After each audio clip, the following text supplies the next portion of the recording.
My whole adventure, and this climb specifically, are in memory of Kathy and Everett Fontaine, my mother and father. I carried some of my mother's ashes in the hat that belonged to my father every step of the entire Appalachian Trail. I seldom wore my father's hat. I did this day climbing Mount Washington. There is something about the majesty of Mount Washington. It looms over your entire hike and stands in the way unlike any other mountain on the AT. It's hard to say what is the best part of hiking the Appalachian Trail. It's too broad of a journey. For me personally, this could be it. At the summit, I spread some of my mother's ashes. In my heart, she will always be atop a sacred place, the most prominent peak in the northeast of North America.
Your weather summary this morning, so thank you for what you do. Thank her. Reading it before coming out. Well, it made a lot of sense to you, right? Because I'm here early and now I'm going to try to get out of here. Awesome. Northbound. So I came up from Lake of the Clouds.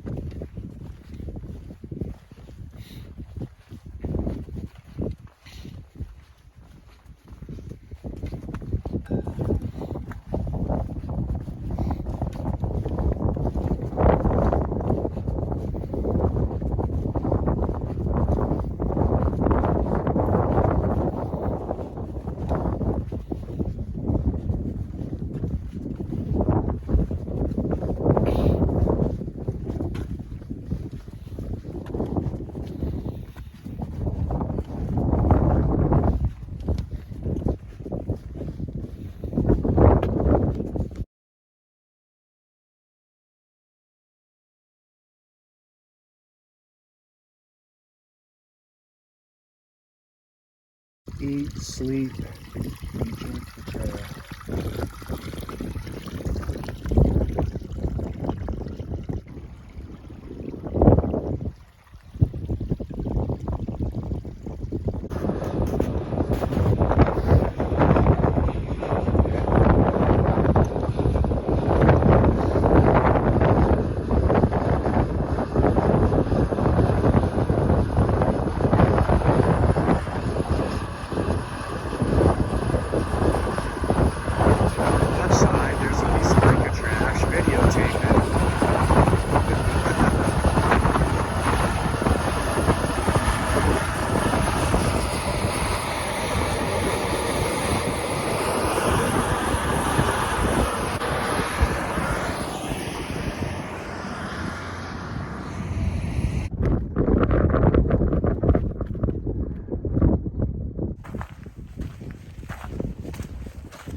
That's where Mount Washington was.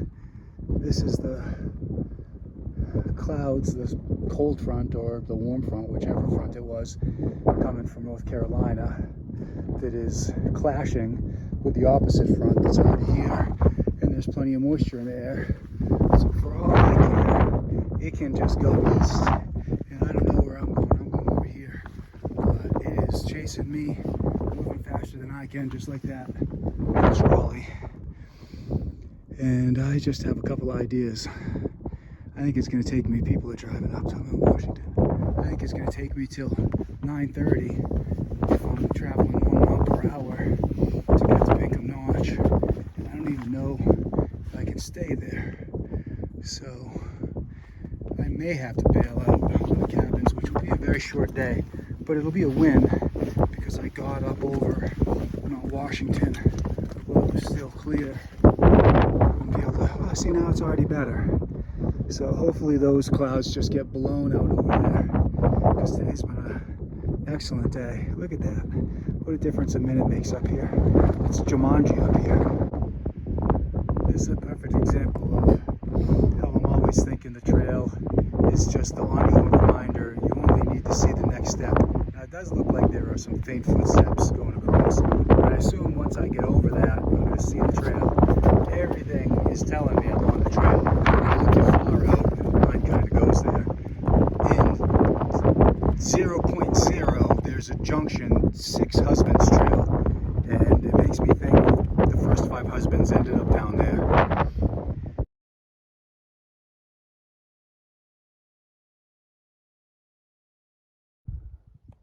Well, of all the ridiculous things, that's been the most ridiculous so far.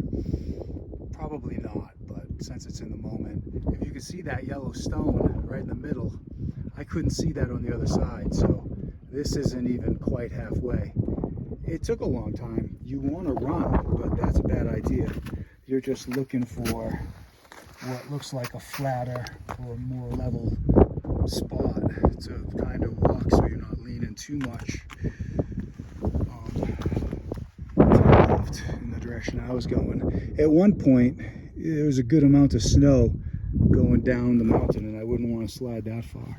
But then once I got past that, I still wouldn't want to slide at all, but it gives you a little peace of mind. Weather's nicer over here. It does look like those clouds are blowing that way. I don't know if I'm going to loop around and go that far, so we'll see what the rest of the day holds. I really got to just make miles. But things like 6 Husbands Trail and that snow slow you down. That's why you can kind of only bank on 1 mile per hour in the whites. It's either rock climbing or something crazy like that. It looks like this weather has cut me off at the pass. It finally caught up to me. And again, the woman explained it to me really well. something about a cold front or a warm front meeting another weather system that I think was the opposite. So let's just say a warm front meeting a cold front that's here, or a cold front that's meeting a warm front that's here. And this is the result. There's plenty of moisture in the air. They said that in the summary. I can feel it. We'll see. I still have plenty of options. I just need to be able to see. I mean, I really only need to be able to see right there, and just to be able to read my app. But like right there, it looks pretty daunting. I can't see through that. So we'll see. I'm very close to the Madison hut, which is closed. In an emergency, I could set my tent up there, though. I don't want to get rained on in my tent. And then there's also supposed to be a thunder something junction that I could go down. I thought about it as an emergency pull cord and bail out plan if the rain was bad. And there's a cabin there. I just passed the junction to go to the first cabin, Gary cabin. So I can't remember the name of this second cabin, but it seems really nice. And then there's even, I think, a third cabin, but the second one has a wood stove. That looks like a hut down there.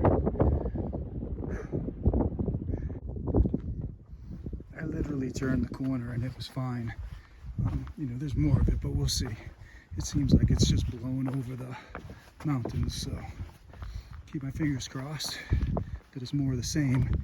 There is somebody up at the summit up there. I don't know if it's the three guys that I passed, but there's a group up there that is hooting and hollering. I don't know if I'll cross paths with them, but they're having the time of their life. God bless them.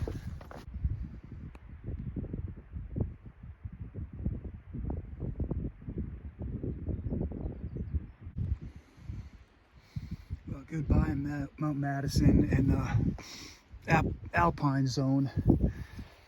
Not that I could have really seen you very well in the first place. I'm pretty wet. I mean, it's hard to say. It's raining. It's hard to say it's not raining, but it's almost more like there's just so much moisture in the air, and the wind started blowing it, because I could feel it before I started getting wet. But around 2:33, right when I was going up Mount Madison, which was the hardest climb because of the weather,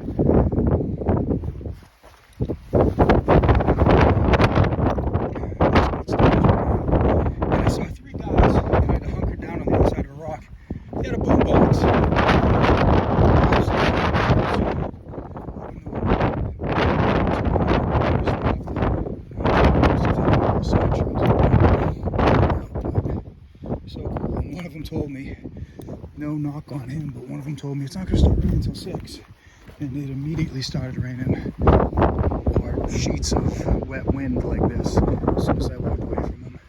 Anyway, it's going to be past 3. I'm not sure where I'm going to make it tonight. Hopefully it stops raining a little bit if I have to set my tent. I need to do that out of the rain, and then if it rains and I'm in my tent, that's what the tent's for. Rather not get the tent wet, but I have no idea if I can make it to Poco Notch. And even if I can, I have no idea if I'd be able to get a room there. And I didn't reserve one because I had no idea if I could get there. So that tent site is relatively close to north of the tree line, and I am north of the tree line, so we'll see. Well, I made it to the Osgood campsite. That's it. I'm never doing a walking away shot again. I hate them.